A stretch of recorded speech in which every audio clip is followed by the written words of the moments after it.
हार्दिक शुभकामनाएं आप सभी लोगों को।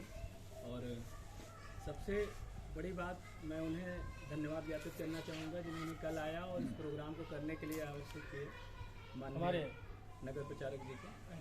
और सबसे बड़ी बात है कि जब हम युवा का सोचते हैं तो युवा को हम एक उम्र के तौर पे देखते हैं, जबकि युवा कोई उम्र नहीं होती, युवा एक विचार है।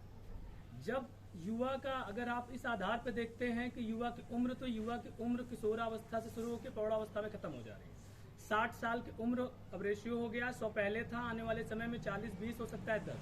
तो युवा, अगर आप उम्र से सोचते हैं तो उम्र जैसा शब्द युवा के लिए नहीं प्रयोग होता, ये एक जैविक चीजें हैं। पर अगर हम युवा के थॉट की बात करते हैं, विचार की बात करते हैं, तो युवा वही है जो परिवर्तन को जितना जल्द स्वीकार कर ले और परिवर्तन करने के लिए जितना ज्यादा तत्पर हो सके, वही युवा है। क्योंकि युवा ही जानता है, या वो सभी लोग जानते हैं, बुद्धिजीवी वर्ग जो ये जानते हैं कि परिवर्तन ही विकास की दर है। और अगर चेंजेस को एक्सेप्टेंस करने की तकनीक तो दुनिया में आपसे बड़ा कोई युवा नहीं है। और जब हम युवा की बात करते हैं तो हमारे जहन में बहुत से ऐसे नाम आते हैं जिन्होंने युवा न रहते हुए भी अपना बहुत कुछ काम किया।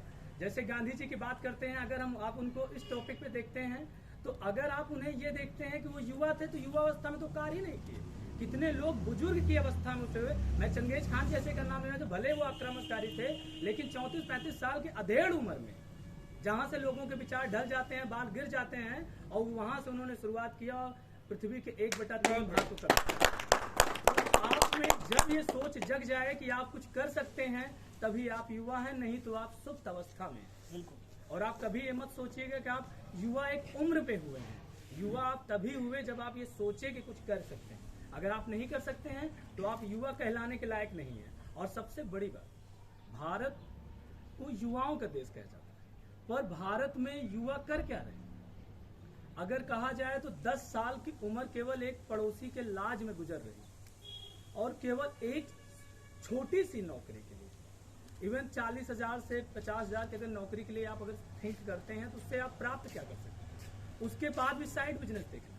लेकिन कोई पढ़ाई के दौरान आपको कह दे कि कोई साइड काम करना है तो आप साइड लग जाते हैं उससे, जबकि यही हमारे यहाँ की सबसे बड़ी कमजोरी है। और इसी से हम विकासशील में भी कंफ्यूजन है और लोग विकसित हो बैठे कि हम ऑप्शन और प्लान भी अपने माइंड में नहीं रखते। हमें लगता है कि इसके जिसके किसी भी कार्य होने के आप सभी जानते हैं कि 50% हाँ 50% ना होता है। हम 50% हाँ को 100% हाँ मान के चलते हैं, लेकिन ना की उम्मीद को 0% पे लेके चलते हैं। और यही हमारा सबसे बड़ी दिक्कत है। हम अगर 50% हाँ 50% ना रखेंगे तो डेफिनेटली हम प्लान बी भी माइंड में रखेंगे, और तभी हमारा सब कुछ कार्य हो सकता है। और मैं इसके विषय में और क्या कह सकता हूँ, बस एक बहुत ही जोरदार शुभकामना देना चाहूँगा उत्कर्ष को, जिन्होंने सबसे युवा हमारे इलाज में यही है, तो इनको बहुत बहुत धन्यवाद।